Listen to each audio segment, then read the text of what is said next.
भारत के मारूफ गजल गायक पंकज उदास 73 वर्ष की उम्र में चल बसे। पंकज उदास का इंतकाल पीर की सुबह 11 बजे मुंबई के ब्रिज कैंडी अस्पताल में हुआ। इंतकाल की खबर से फिल्म इंडस्ट्री और इनके चाहने वालों में गम की लहर दौड़ गई। हिंदुस्तान के बेहतरीन गजल गायकों में से एक के तौर पर मशहूर पंकज उदास 17 मई 1951 को गुजरात में पैदा हुए। पंकज उदास अपनी गजलों और अपने गानों की वजह से बड़े पैमाने पर सराहे गए। पंकज उदास ने कमोबेश 50 साल तक गजलों और गीतों से करोड़ों शायकीन से दाद समेटी। गजल गायक पंकज उदास ने 1980 और 1990 की दहाइयों में शोहरत हासिल की और हिंदुस्तान के मकबूल तरीन गजल गायकों में से एक बन गए। पंकज उदास की चंद मशहूर गजलों में चिट्ठी आई है और आहिस्ता कीजिए बातें, चांदी जैसा रंग है तेरा और ना कजरे की धार शामिल हैं।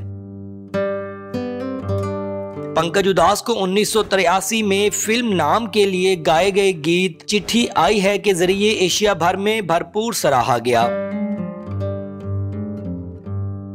पंकज उदास की गाई गई गजल चिट्ठी आई है में मुख्तलिफ कैफियत कुछ ऐसी बयान की गई कि हर बेवतन को ये अपने दिल और हालात की तर्जुमानी महसूस हुई। चिट्ठी आई है का सहर आज भी कायम है। दिलचस्प बात यह है कि पंकज उदास ने एक बार ये गाना गाने से इनकार भी कर दिया था। 12 सितंबर 1986 को जब नाम सिनेमा घरों की जीनत बनी तो इसने जबरदस्त कारोबार किया। वो गीत जिसे पंकज उदास गाना ही नहीं चाहते थे, इसने इनके कैरियर की नई राहें मुतय्यन कर दी।